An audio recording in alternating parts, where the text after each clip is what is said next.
Woo! Welcome everybody to Henshin Hangout. Henshin Hangout. As you know, I'm Johnny Parker. And right with me, you may recognize this isn't Jezzer, but it is Justin. He's back to hang with us. What's up, Henshin, bro? What's up, man? I'm good. Yeah, you're probably wondering, where's Jezzer? Where is Jezzer? So, you know, if you're wondering where Jezzer is right now, you do know that Jezzer has an awesome Instagram. And go take a look at his Instagram story. You'll get a feeling for what he's up to right now. So right there at Jezzer Zeus. In the doobly-doo. Go give him a follow, take a look at what he's up to right now, and maybe send him a message, say, hey, we wish you were here at Henshin Hangout.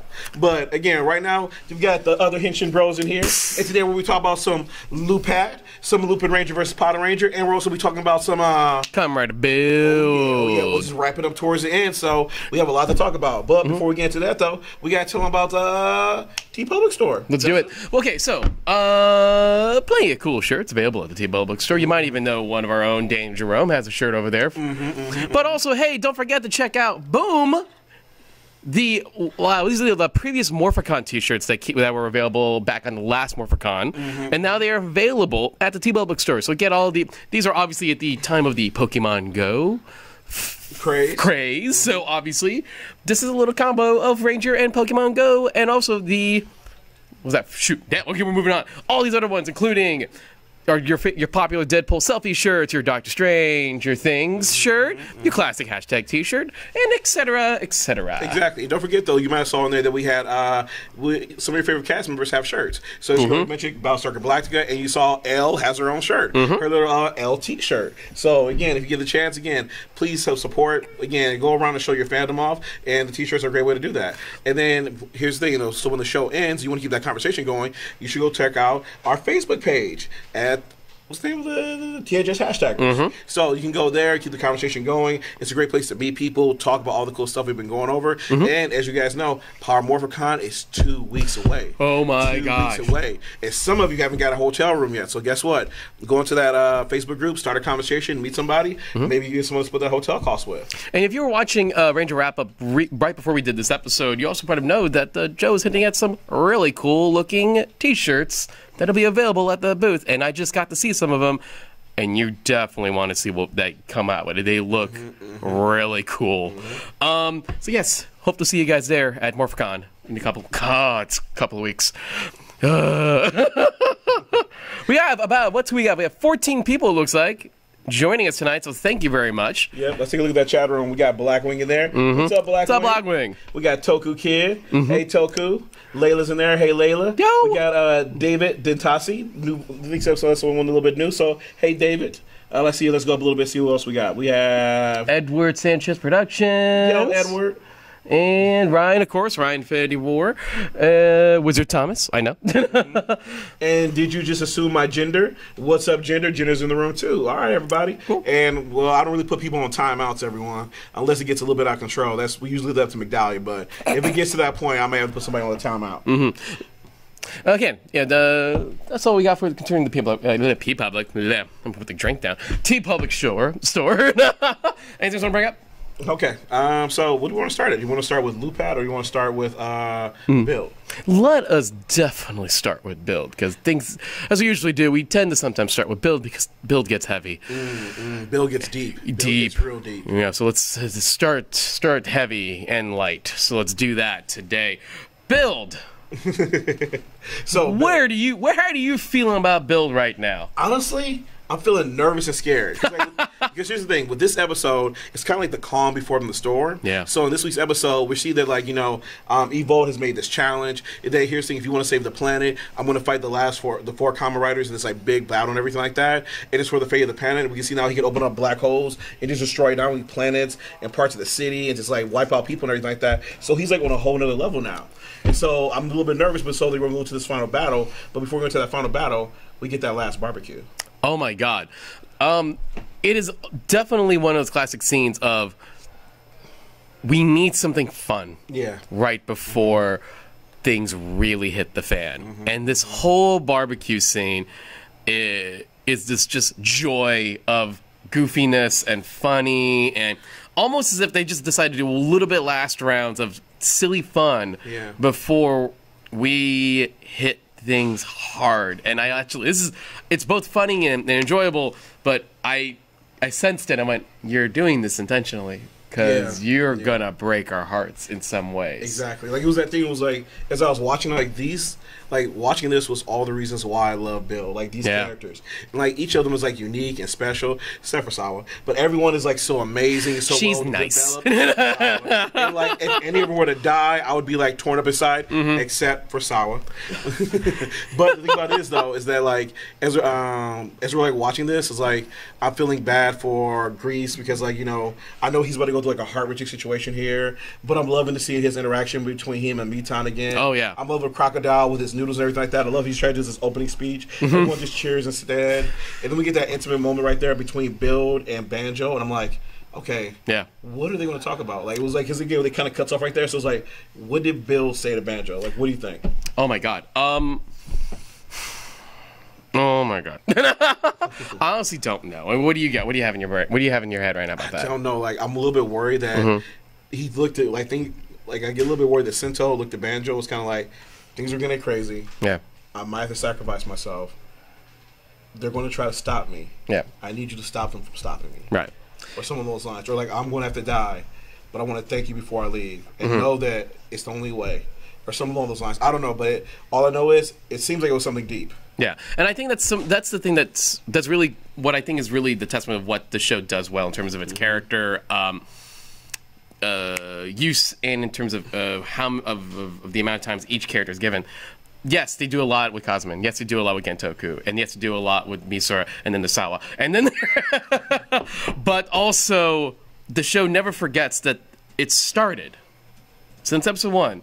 With Banjo and Sento. Yeah. Yes, Banjo didn't become a writer till a little bit later, but he was there in the first step. And this show has been about these two and how they grew from two men with two completely different ways of approaching a goal to two guys who will literally die for each other. Exactly. I agree with you. Like, in a way, it kind of went from them going from kids to adults. Yeah. Because when the series first started off, it was just like, let's be heroes. And like, I want to get my girlfriend back, and I want to get vengeance and all this kind of stuff.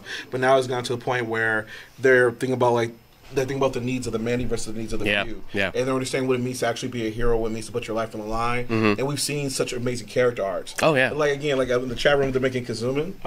Kazuman, his character arc has been amazing. Oh, my God. The way he's, like, started off as the villain. He was awesome as Rogue. And then as he evolves over the course of the series. Oh, you're talking about Gentoku? Or, Gentoku was started off as Rogue. Crocodile. So that's Gentoku. Kazuman was Grease. Kazuman was great, and this is actually. Let's go into Kazuman. Kazuman is a fun character because he's got all these like really great pathos, and this episode really hits the stuff he's got to deal with.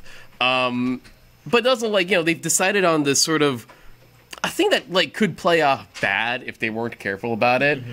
But his admiration for Mitan. Yeah. You know, it's like also funny, it's fascinating to see like how he does separate more or less Misora from Mitan.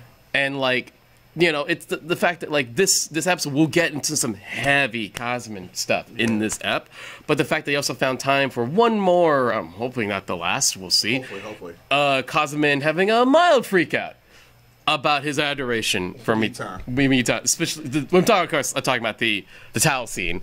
Oh my God, can we just talk about the imagery of his devil and angel version of? So good. It is so good. I just love it. He's like, no, don't do it, reconsider. And the other one's in the chair like, yeah, do it. Do what we gotta do. Yeah, do it. He's got the body pillow and everything. I'm like, this is so amazing, hilarious. Oh, there's a moment he did with the body pillow where I'm like, oh, Kazuman, no. Exactly. It's like he toyed the line as much as he could with that body pillow. Yeah, he can't. It's still a kid's show, but I'm gonna apply some things. Oh, oh my God! But then the joke reveal that wasn't even her towel. And I love that when it was revealed to be Gentoku's towel, his reaction is like, why do you guys smell so good, man? Exactly. I love Gentoku's response. He's like, I was like, oh, this is hilarious. But see, this is why this series is so amazing, because even though right here they're using Kazuman, they're using Grease as this comedic character, he's so well balanced because, as you said, over the course of the series, his pathos, the things he's gone through has been so deep. And the thing about this, though, we've seen him evolve as a character. Yeah. We've seen him grow. We've seen him deal with the loss loss of his friends. We've seen him like struggle to work with his team. We've seen him struggle to work with his the guy who killed his friends, his enemy. Yeah. And the fact that he can deal with all these amazing emotional things, yet at the same time be so funny, it's just a tribute to is again a testament to the writers. They're doing such a great job writing the show. Well, it's also kind of cool too, knowing that jumping a little bit to the beginning of the episode, knowing that the Blizzard Gauntlet was actually already developed for Cosmin in mind. That's kind of cool. Like, you know, Cosmin went up to Sento, was like, "Hey, you got to give me a power up too, man. Exactly. You got to give me something to boost it up. I need to be on your guys' level." And Sento's like, "This was supposed to be yours in the first place." So I love that Sento. That's already where he's, you know, like how far ahead he's already thinking. He's like, going, "Of course I got you." Exactly. It's like, this is a team. Like, we're a family. Like, don't worry. I was always looking out for you. I always had your best interests at heart. But let me ask you this question, though. Yes, please. The question, again, we love the characters. This barbecue scene is amazing. But before that, though, we get to the plot. And, well, the plan in a way. That in order to defeat Evolt, they create that new panel, so that, like, white panel. Yep. And they're going to go ahead and merge two Earths together and everything like that. What were your thoughts about that storyline? It's fascinating because I just finished rewatching the last Kamen Rider team-up movie, which they called the Heisei Final. And that one definitely explored ideas of alternate realities, alternate Earths. And it's funny, I just rewatched it just for, like, oh, I'm in the mood. There's some bits I like in it. And then they do this scene.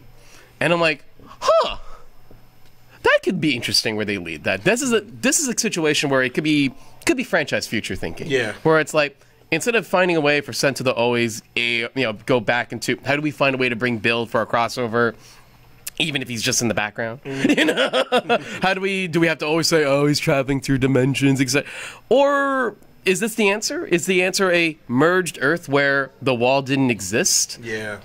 But Sento still gets to be Kamen Rider? Exactly. See, that's what was going through my mind too. Because the first one I heard, I was like, one, I didn't like it because I was like, one, is this the only option? And two, like, it's kind of like selfish in a way. Sure. Because you're merging together two Earths, and there are millions upon billions of people who don't get a say in this. Yeah. And all of a sudden, Fair. But as you bring these two Earths together, you're creating new beings. So all of a sudden, like, literally, people are being wiped out and replaced. Right. And so that part of me was like, I don't like this plan. Then, as I thought about how the series is progressing and whatnot, and I saw Evolt literally destroying parts of Japan, literally doing all this kind of stuff, I was like, well, if the series continues on, he starts literally like killing millions of people, destroying parts of the Earth as a whole. I'm like, well, if it gets to that point, then it's honestly the only option. Yeah. In addition to that, though, it also kind of makes sense. It also makes sense if you think about, like, in the grand scheme of the Kamen Rider Sentai universe. Right. Because in the way they always kind of like imply that Kamen Riders and Sentais all kind of exist in the same universe a little bit. Some depending when they want to, yeah. Exactly. Yeah. So the thing about this, if you think about it, is that if a wall were to pop up in Japan and literally like sections of the Japan was being destroyed, some previous Kamen Rider, some previous Sentai team would have to show up and get involved. And that's what they did with the Generations movie, establishing that Build is in a separate universe. So that, which is, side note, if you haven't got around to that, you should watch that. Yeah, I've heard about it because I was just watching a clip the other day where there was like, it was like Go Kaiser was like one of the new teams and whatnot, Power Rangers, with some of the new Kamen Riders. Yeah. And then they did this cool like what's it called, like a crossover where it was like all the previous Kamen Riders, all the previous Sentai teams all together in one, which I'm like, that's badass. That was the Superhero Tyson film. Definitely check out the one they released, which was the Kamen Rider Heisei Final movie. This is technically all Kamen Riders, and it's basically the team up movie with Build and XA, the previous Kamen Rider show. But they do introduce, they also have like scenes and guest starring appearances of writers from previous shows. Funny enough, I mentioned this movie. There will be another Kamen Rider Generations Heisei movie at the end of this year that will be led by Build and the new guy, Kamen Rider Zeo. Cool. Not to be confused with PataRanger Zeo, but Kamen Rider Zeo. Kamen Rider Zeo. In which Kamen Rider Zeo will be another. If you check out the stuff we have on here, he will be a anniversary show that's going to talk about the last 20 years of the Kamen Rider franchise. Dude, that looks sick. And I don't know the real storyline yet. I heard time travel is involved, but you can tell that he's going to somehow touch upon every show starting in terms of starting with 2001, which was Kugo. So in a way, you're telling me this is pretty much Go Kaiser but for Kamen Riders. Which they already did before, technically called Decade. Kamen Rider Decade. So this is another anniversary show, and we'll see how this goes. But the movie will have a proper story. From what I can tell, it's a proper story team up between Build and Zeo, and we'll see how Sento gets involved in the storyline, and more importantly, the world that Sento lives in by the time this movie comes out. Which is actually kind of dope, too, though, because as I was thinking about it, so I don't want to spoil anything, everybody, because, again, as you know, it's just that writer brain in me that kind of kicks in. But as I'm thinking about the potential, like, story arcs or whatnot, as we go into, like, this final battle, and we kind of saw in today's episode, there's, like, as they went to go face Evolt and whatnot, they started to separate. So we saw Grease had to stay behind to fight, like, again, his previous comrades and everything like that. Yeah, like a weird resurrected version of them. Exactly, which we knew were fakes. Yeah. So the crazy thing about it is, though, if Grease, again, I hope not, but if Grease like dies, the thing about it is though is that like when the Earths merge, we could get Grease returning. Now, yes, for sure. Now I will ask you this question: of the 4 writers, do you think Grease is the one that's most likely to die, or do you think another writer will be most likely? I'm going to keep it 100 with you. I think they're all going to die. Whoa. And here's the reason why. Because as I watch this, they have to stop, and each one has to fight their opponent and whatnot. We've seen things like this before, but there's one anime series in particular I'll watch a situation like this, where each person stayed behind the fight, and then each person died, but then later on they're resurrected. And that would be a little anime series by the name of Sailor Moon. So, in Sailor Moon, the end of that Good call to that. And then that first series, that first arc, you might remember each Sailor kind of stays behind to fight a villain and whatnot. They each die. Even Serena, Sailor Moon herself, ends up dying, but through the power of, like, what was the crystal, the moon crystal? Yeah, the moon crystal. Yeah, it kind of, like, brings them all back to life and everything like that. So, in this situation, given what the plan is, I think they're all going to die, but the Earths are going to merge together, which will wake and potentially resurrect them. Yeah. That would be, that would make sense. That would make sense. You get your dark ending. And you're going to get that emotion. Don't get me wrong. But you will also get maybe it's still a kid show. We don't want them to cry. Exactly. Like, it might, at the end of this. Like, it might even be something along the lines of, like, they're like, Beaton remembers everything, and then the New Earth, they're just like walking around, and Beaton remembers everything, but she sees each of the Kamen Riders living a happy life. Like, think about it. Right. Like, one of the final scenes could be Grease with his, like, 3 comrades, like, living happily and everything. They're like alive again, exactly. They're back on the farm. They're eating ramen, like, having a great time or whatever. We could see Banjo with his, like, fiance, like, living happily ever after. We could see Sento. Maybe we get Sento and, like, maybe they get split up and there's, like, 2 of them. So there's Sento and his, like, other half. And, like, and Katsuragi. Exactly. See, I think that's an interesting thing you bring up, too. Because here's like that's something I thought about, and is the idea that, like, because Katsuragi right now is hanging in the back of Sento's brain. Now, granted, they may never separate those two, and I'm totally cool with that. But there is a version of this where I think it'd be cool if Katsuragi is separate from Sento, and Katsuragi's father's alive, and he's reunited with his mom, and Katsuragi gets to live a more hopeful future than Sento gets to live his own life without the necessary baggage of the Katsuragi family, and gets who he gets to be.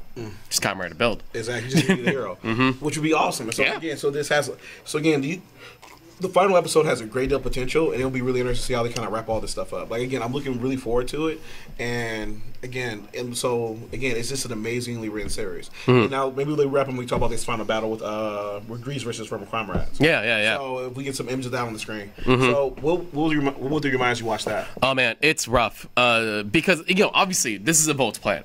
It's a mind screw. He's messing with his head. That's the whole point of resurrecting these 3. And we as the audience already have been through the traumatic experience of seeing them taken down one by various ways, and it's heartbreaking each time. So, and also noticing how strong of a bond these 3 had with Kazuman. So yeah, of course that's a tactic that Evolt is using. But another thought in my head was, I think Kazuman needs this. Yeah, I agree. I think psychologically he needs a closure for himself to stop blaming himself for their deaths, because that's what he does. He's consistently, because he's boss, he's big boss to them, he's big brother to them, he still feels the guilt of their death because he feels it's because of him. And so if he goes through this and realizes at the end of the day, whatever he decides, I feel like this is obviously some little therapy he's going through while he's taking this on with them, But I'm not gonna lie, I am fearing his future on this. I totally agree. Like I was worried it was going to happen, but at the same time, though, I'm a little bit happy for him because I agree, it was a very therapeutic fight, because he was like fighting them and they do the flashbacks to each of the previous, like, to each person's death, and it was kind of blew me away because I was like, holy crap, like 2 of them literally died in his arms. Yeah.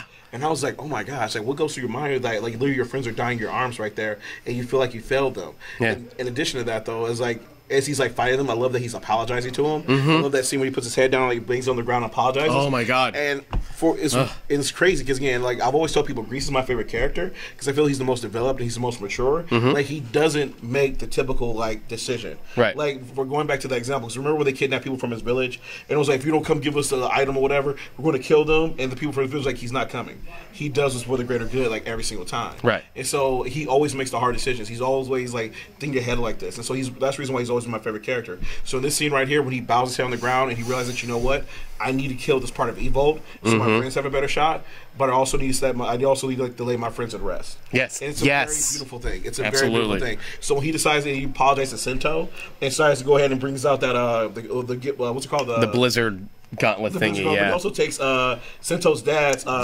driver, yeah, and he combines them together. Whoo!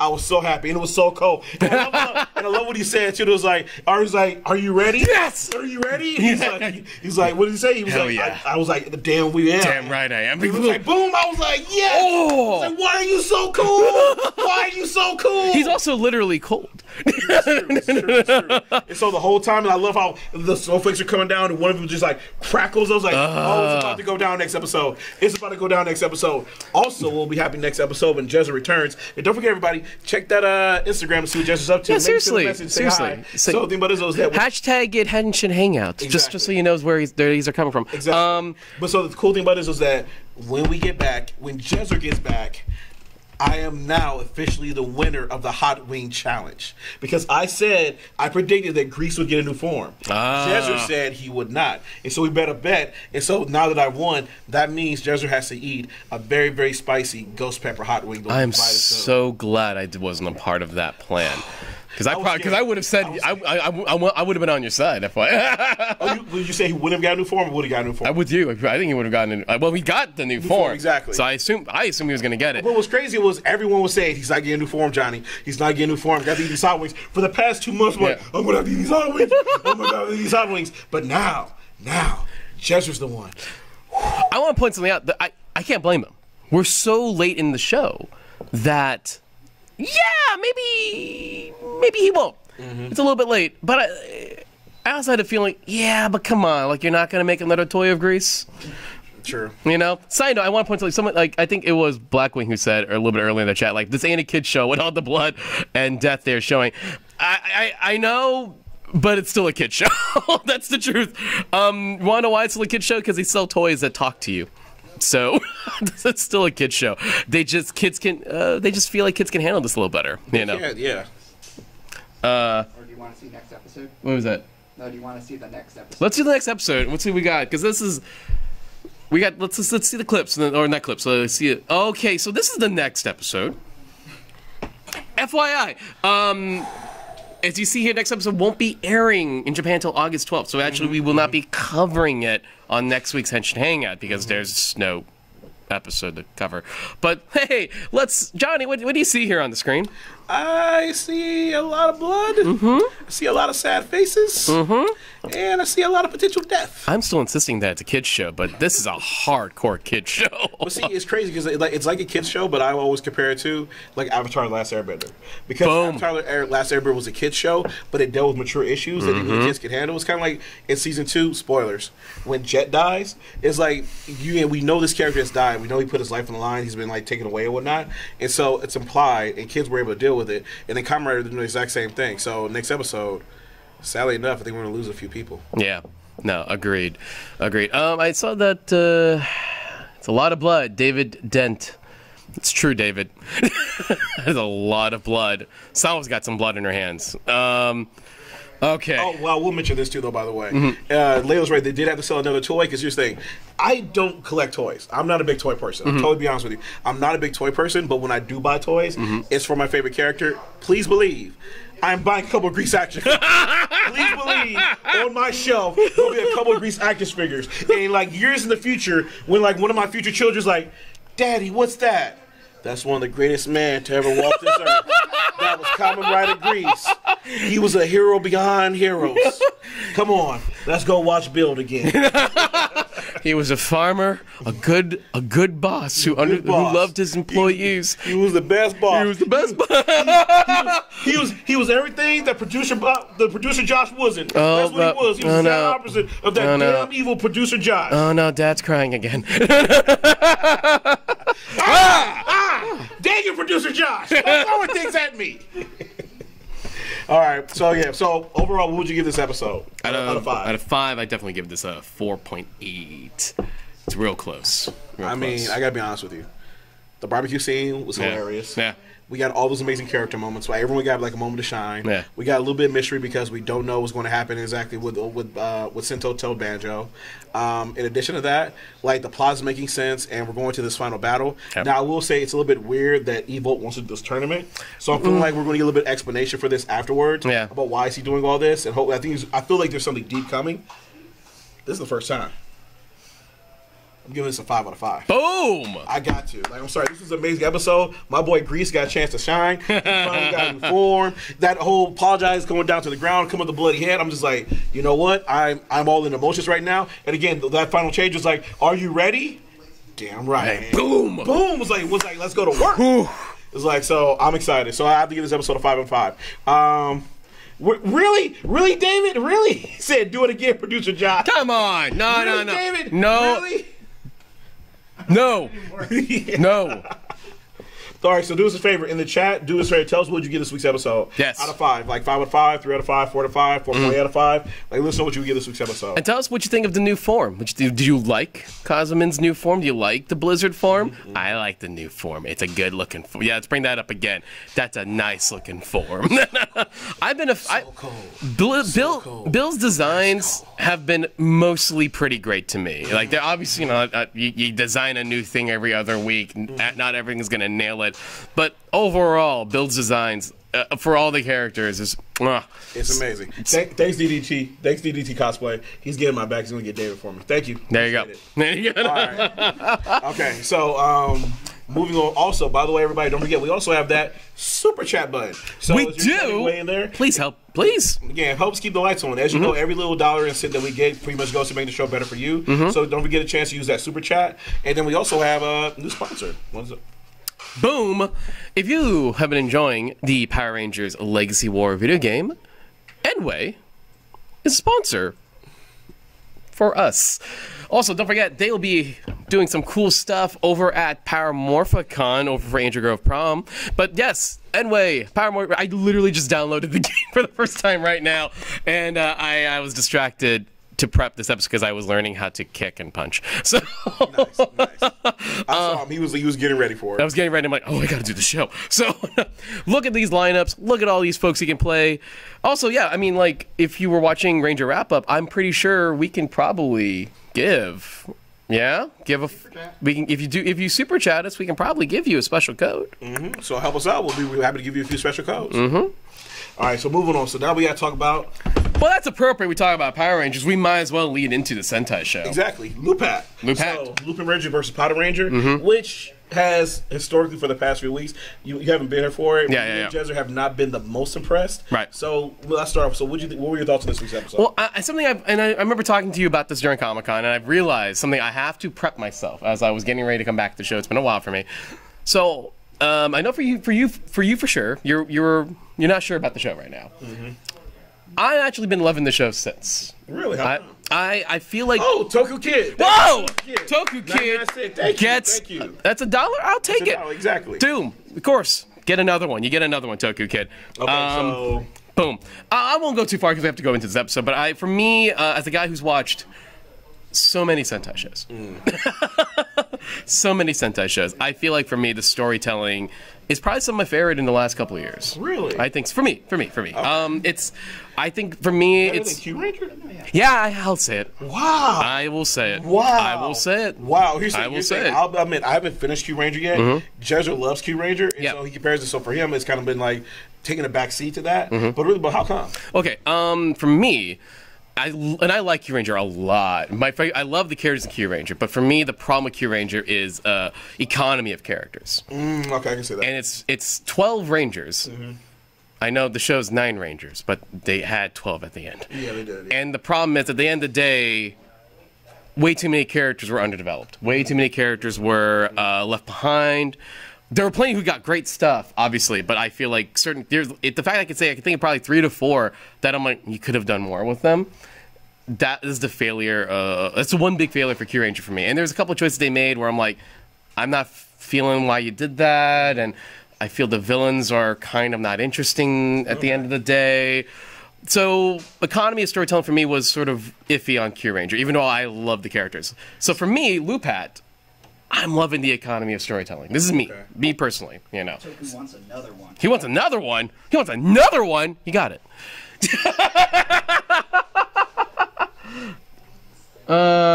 But that's me personally. I feel like the show has found a way to split up the 2 separate teams for me. See, for me, it's interesting. Like, I totally hear what you're saying, and when I take a look at Kyuranger, I can see a lot of those issues because one, the villains to me were very similar to the villains in Gokaiger. Yeah, it was like Space Emperors conquering. But the Gokaiger villains were so much more defined. They were. And then in addition to that, though, like you said, there's like 12 Rangers, and so not everybody gets a chance to shine. There's some funny moments there. Was like only 5 of us are going. Why? Budget reasons. Like, okay, this is true. But again, I totally agree with you. But for me, those exact reasons are kind of the reason why I can't get behind Lupat. Okay. Now, here's the reason why. So the Lupins are super developed. The Lupins get all this great character development and everything like that. But when we go to the PataRangers, at the very beginning, they were doing a great job of kind of like going back and forth and giving those character developments. Like I remember with PataRanger Red, like he called that like giant boulder. He took all those like shrapnels to the chest, shots to the chest, protecting that kid and the family, everything like that, which to me was amazing. Yeah. However, since then, this is my personal opinion, the PataRangers kind of become a joke. Like in this episode, like towards the end, we know that they all team up and start working together. But there's that moment with PataRanger Red. Pause on that. DDT Cosplay also gave us $2. Thank you, DDT Cosplay. Woo! That's true. Toku Kid can't have all the codes. Woo! You get one, another one. Boom. Done. Continue. Please continue. Codes are coming. Thank you guys. And so the thing about it is that like the thing about it is like when you're looking at PataRanger Red, like when he appears in the Zord, and then it's like, all right, you got to leave to replace him with PataRanger Pink. Here's the thing, I know he's the hothead. Yeah. But the thing about it is that like he's the Red Ranger. Yeah. And so when you have 2 Red Rangers, I always think about like the. You're talking about the moment at the end of the episode where they were in both in the Zord, the mega super thing. Exactly. They drop him off because he just can't work together. Yeah. He's being stereotypically hotheaded or whatever. Yeah. I'm like, here's the thing, if you put the Green Ranger in there, cool. You put a Yellow Ranger there, cool. That is the Red Ranger. That is our Red Sentai Ranger. Yeah. So the thing about this, it comes with a degree of responsibility. Right. It comes with a degree of respect. It comes with a degree of expectation for that character. Yeah. And so the thing about this, I kind of feel throughout this series, Lupin Red, he's in charge. He's a Red Ranger. He's even beaten PataRanger Red. Yeah. And PataRanger Red has kind of become like, again, this is just my opinion. Sure. He's kind of become this joke, and I don't like it. Like I feel he should be like get a little bit more respect. Like I totally understand why they went with Pink because she's the one who's like forming this connection and whatnot. Yeah. But at the same time, though, he should be enough of a hero to be like, oh, Toku Kid, we got another super chat. Damn, Toku Kid, you just keep piling them up, man. I get all the codes. I'm a true prom king now to me. All right, Toku Kid's going to prom king. That is a gauntlet thrown. I know you've been aiming for that.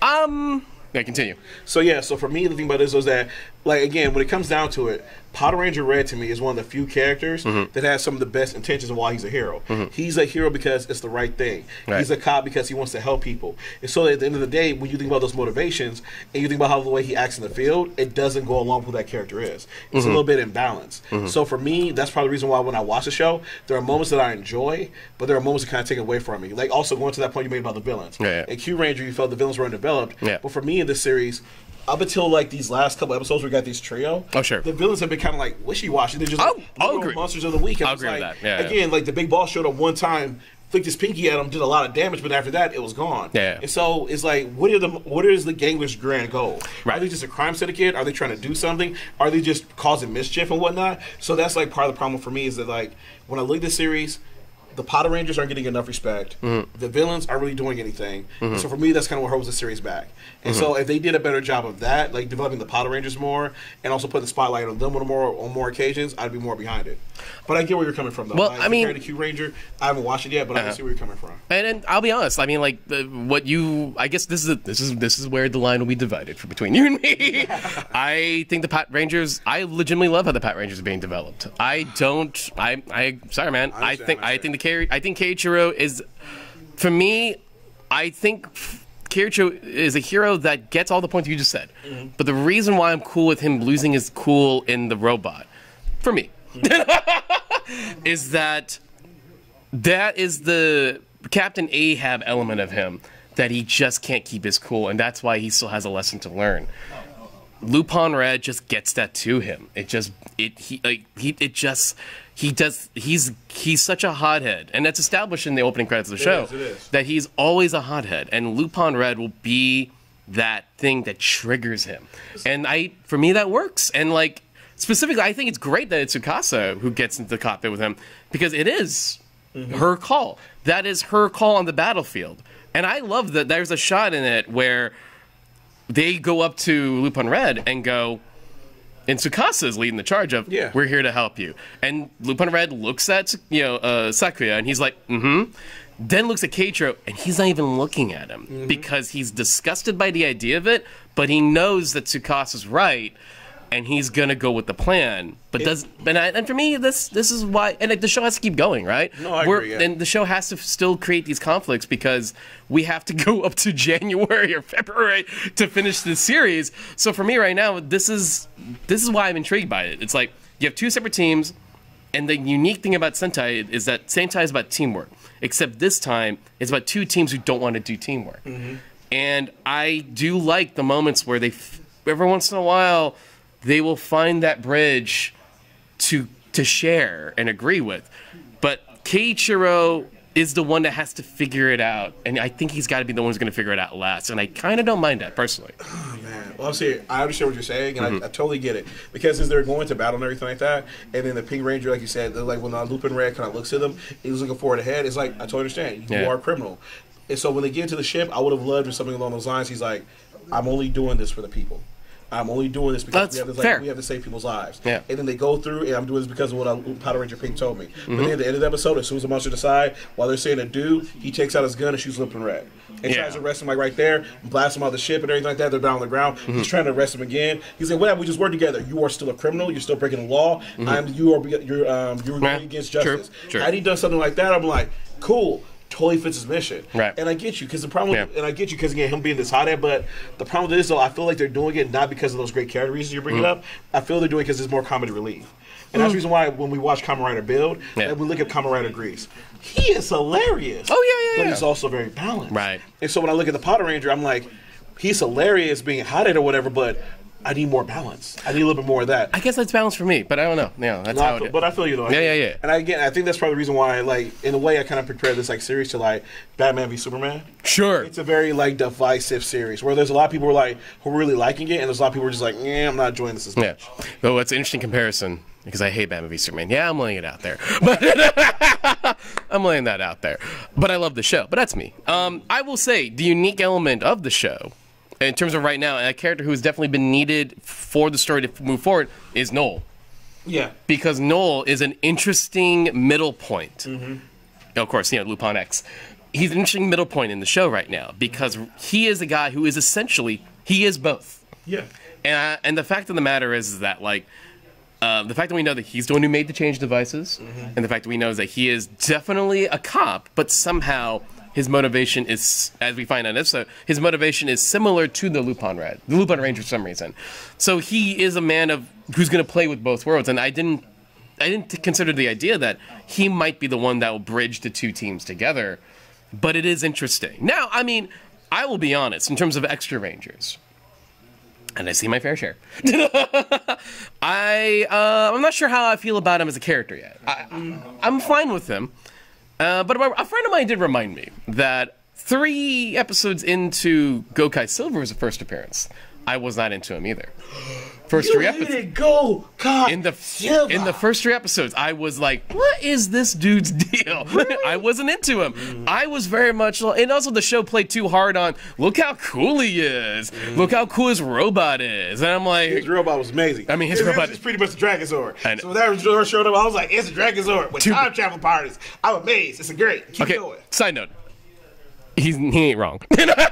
But I wasn't sure about his character until I realized, like, oh, they figured out how to write Gokai Silver, and I went, oh, now I love Gokai Silver. I get it now. The best description of Gokai Silver from a friend of mine is like, oh, he's the cabin boy. He's the new kid. He's the cabin boy who's like, yes, Captain, whatever you need, Captain. I'll sleep up here, Captain. You got it, Captain. Like, oh, I get it now. That's who his job is, you know, and that makes him. Except he's also he's also OP. So what's cool about Noel is like right now I'm getting elements, getting little treats of other things that's going to be interesting in this character beyond he's got a cool thing, he's got a cool gimmick, he's got some cool robots, he's got a train, you know. I totally feel you. Because for me, it was interesting. For me, for Guy, I totally see the aspect of him being the cabin boy. For me, I looked at him as like the actual hero. I can see that. Because the thing about it is, like, all the pirates motivated, kind of like we by these goals. Like, we need to get our planets back. We need to, like, do this. We need to defeat these people with wrongs, everything like that.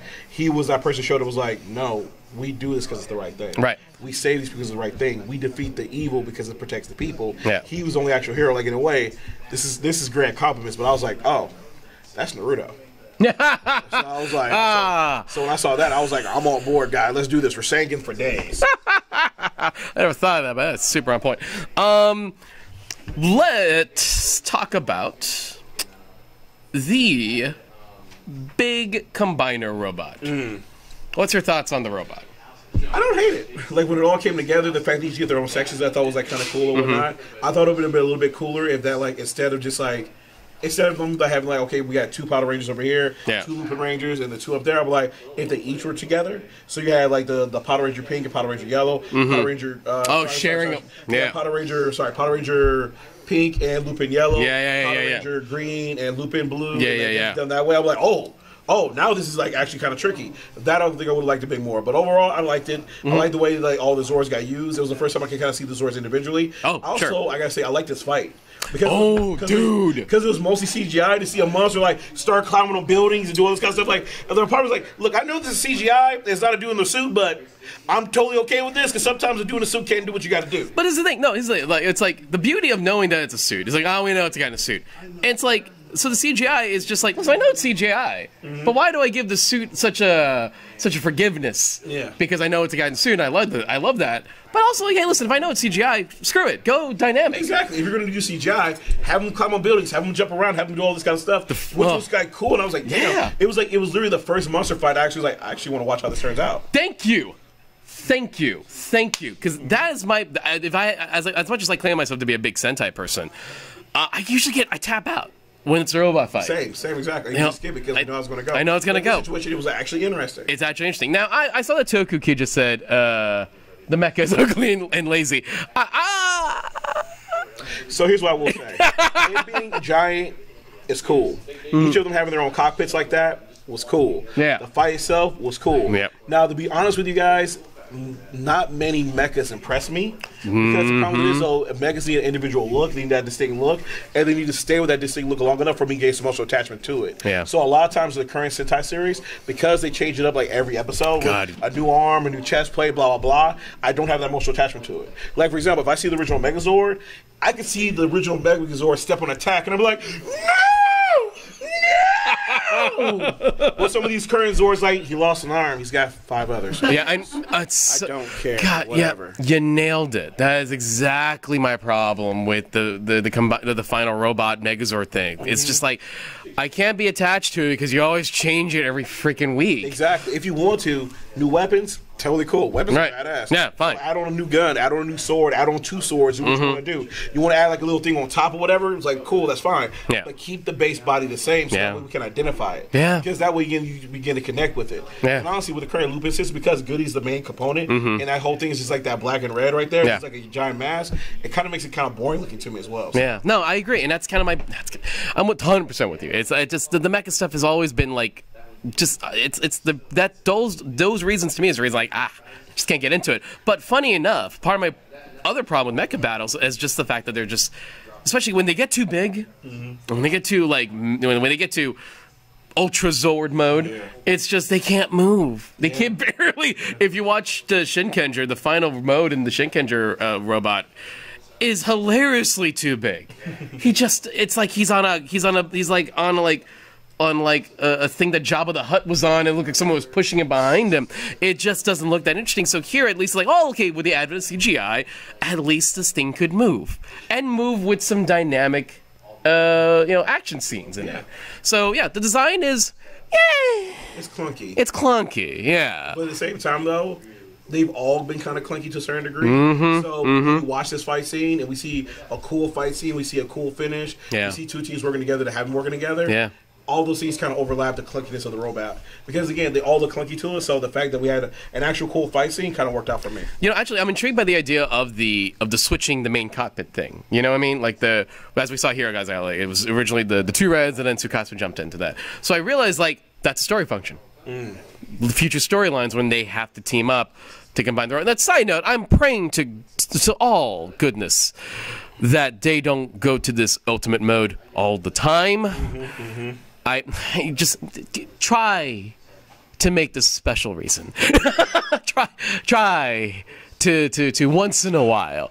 But they don't in these shows. They almost always like, oh, we have the new toy, time to trot it out out there every single time. But I'm hoping, please hear me out. Hype, just don't do that in the show.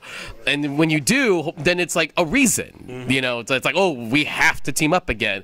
Oh, we have to have these Rangers in the main cockpit this time for story reasons. Exactly. And so, for example, that main cockpit, it changes around. That I could be on board with. That would be kind of cool. So everyone gets a chance to shine. Yeah. But so that could kind of be kind of cool. But at the same time, though, again, like producer Daniels just put it up there, and I'm just, oh man. Again, that scene of him just like leaving for comedic reason, the pink coming in play. Again, I get it, but it's just like I just have problems with it. But again, that's just me. That's just me. And I'm cool with it personally. So yeah, no. Well, there's cool story potential for features of this giant Ultra Megazord, whatever they call it. I forgot the name of it already. I didn't mind the Shinkendra Mecha. To each their own. I mean, for me, this is from Anthony Davis. To each their own. I kind of felt it was. Me personally, really impressed me with mechas. Yeah. Kevin Durant says, well, the Zeo Megazord has a change of cockpit function feature too, which I do kind of cool. That's right. Because when they change crowns, each Ranger strat changes out and it gains new abilities. That was cool. That's true. I totally forgot about that. Thank you for that. That's true. That was pretty dope. So overall, no. So this is in terms of Sentai. This is the a benchmark in Sentai history. Of every season is all right. What's your giant mode? Exactly. What's your how do we bring it in? And I've seen other seasons where I feel like I get a little bit more of a better. There's very few times I feel like they were earned well, and I feel like another show. I don't think you've seen this one, ToQger, the train one. ToQger has my favorite reason. Why they combined, and it's too complicated to explain. I would say it's basically it's almost done as a weird metaphor of them as a team understanding how to be a team, and it's beautiful. It's this like the team and Akira, who's the sixth ranger of that team, and it's such a great.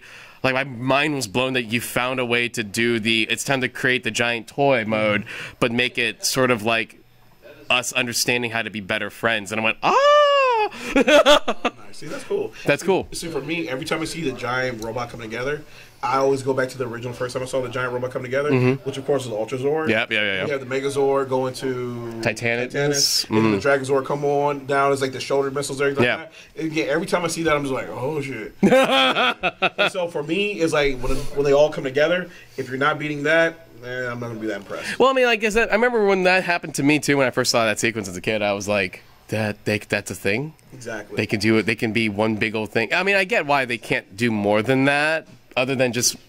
I mean, it's a giant tank. Let's not lie. Pretty much, it's a giant tank. It's a bunch of guns. It's a bunch of guns on two wheels, and it's kind of amazing. Do you remember the season? I'm going to jump into PataRanger for a tiny bit. Do you remember the season where the Thunder Megazord got into Titanus? Which one? Thunder Megazord. Yes! I was like, oh! Titanus is back, son! And it's clearly just a toy. Even when I watch it today, I'm like, it's clearly a toy. This is clearly, but at the same time, I'm like, I'm still on board with this. This is still badass. Yeah, I know. We're talking about Sentai, not PataRangers, but also still this is a gorgeous one. And also, that's Sentai. That's true. It was a very cool moment in the show. God, my goodness. I was bummed. And it makes sense the way they all combine together too. As a kid, I was lucky enough to get Megazord and a Dragozord, but I could not convince the family to get me Titanus. I understand, but I always wish I could have. Well, you can. purchase Titanus. Where? Power Morphicon. In 2 weeks, there'll be the vendors there selling old school toys. So here's the thing: if you get a chance to come on out, you buy some new toys from your favorite Sentai series, and buy some of your favorite Power toys as well. I've also bought Kamen Rider stuff over at Power Morphicon too. So that'll be dope. I'm telling you right now, if I see a PataRanger, if I see a Kamen Rider Build, a grease toy, that vendor's getting my money. There's no question asked. It's like, how much? Thank you. Goodbye. Let's go home.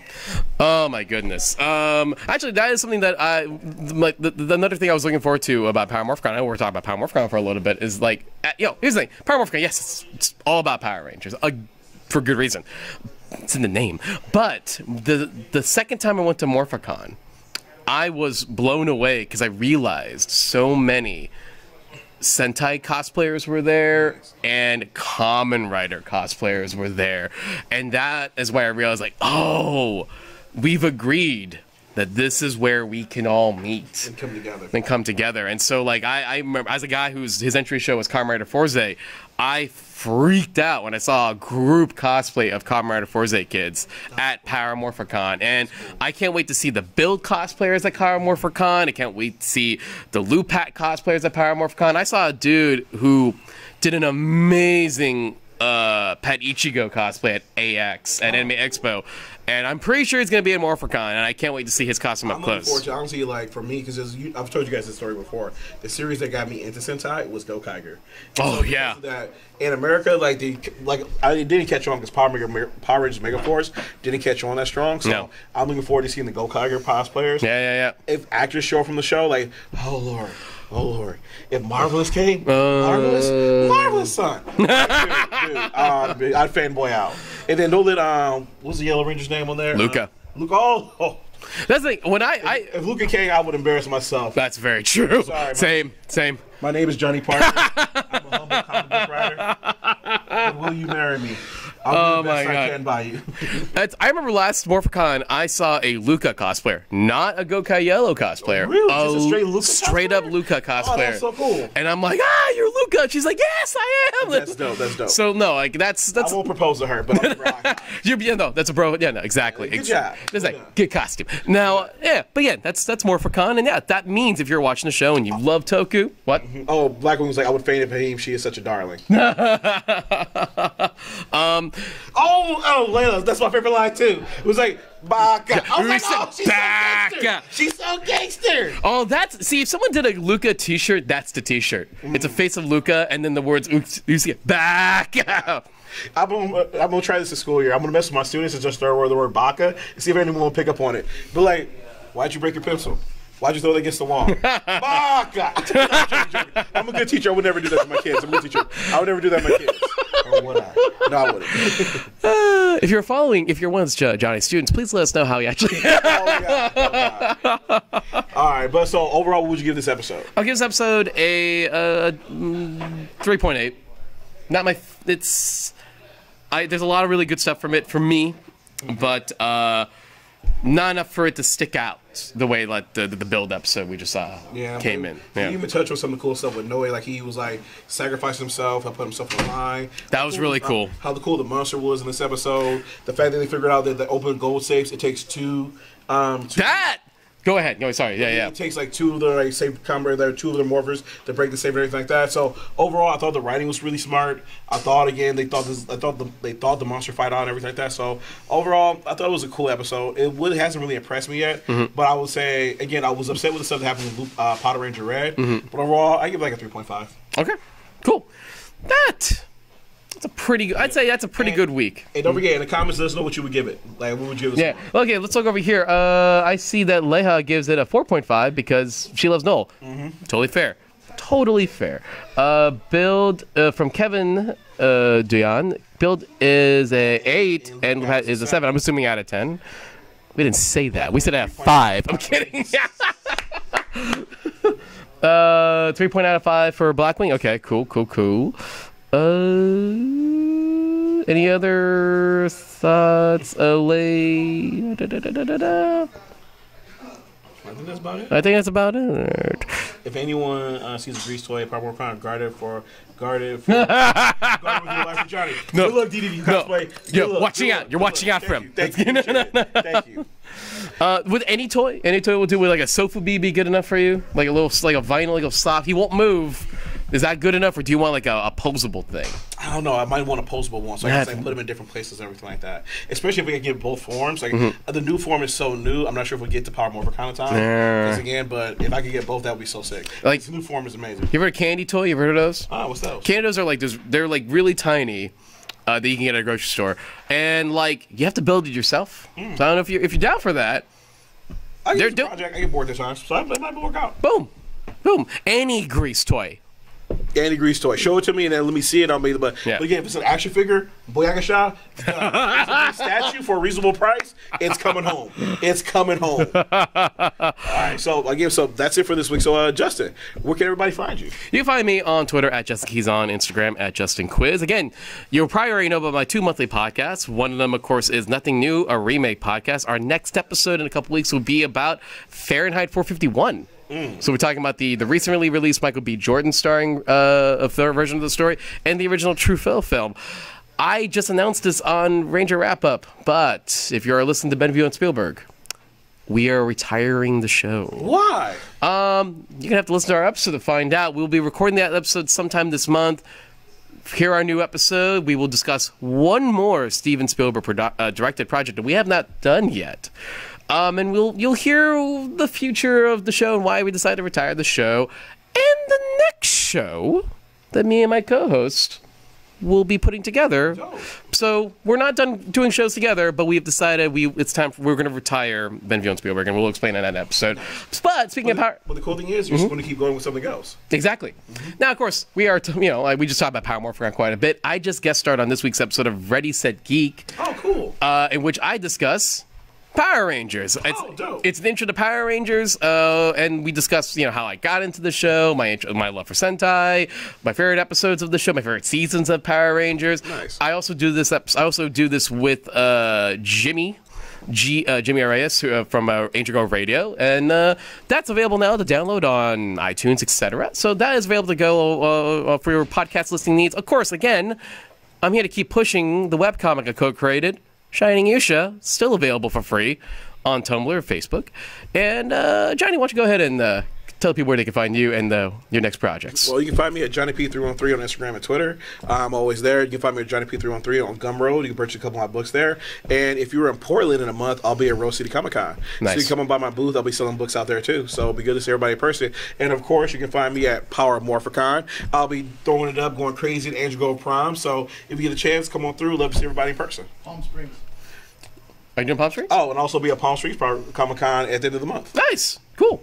Also, hey, in case you still remembered, I'm still an associate producer of the Lumpia with a Vengeance movie, and we have 2 more weeks left for people to help us out finish that film. And I know we just did some filming a couple weeks, last week. Immediately after Comic-Con, our director went to Comic-Con, and one of the cast members went to Comic-Con. And they went right to filming the next couple of days. Yes, wow, this is intense. It's intense. And I saw a little behind the scenes stuff of the film, and then some new things we picked up on, and it looks pretty cool. So again, if you don't know what the hell I'm talking about, look up Lumpia with a Vengeance and find out how you can contribute to our superhero action comedy. So yeah, that's awesome. Dope. Yeah. All right, so again, everybody, that's it for this week. Next week, we'll be back. We'll be talking about Lupat. And because there's no episode of Kamen Rider Build, we're going to be doing, each of us, with the top 5 reasons we like Gokaiger. So yeah, if you're a big fan of Gokaiger, rewatch some of the episodes, just think about your favorite things about that show. Join in the conversation about what you love about Gokaiger or any other Super Sentai season, but we'll definitely be focusing on the top 5, our personal top 5 of that season of Sentai. Folks, thank you so much for watching this show. Please like, please share, subscribe. Again, then I said like. I'm sorry. It's been a while. Share, subscribe. Heart smash that like button. There it is. And remember to keep coming back to that hashtag show for everything trending in geek pop culture.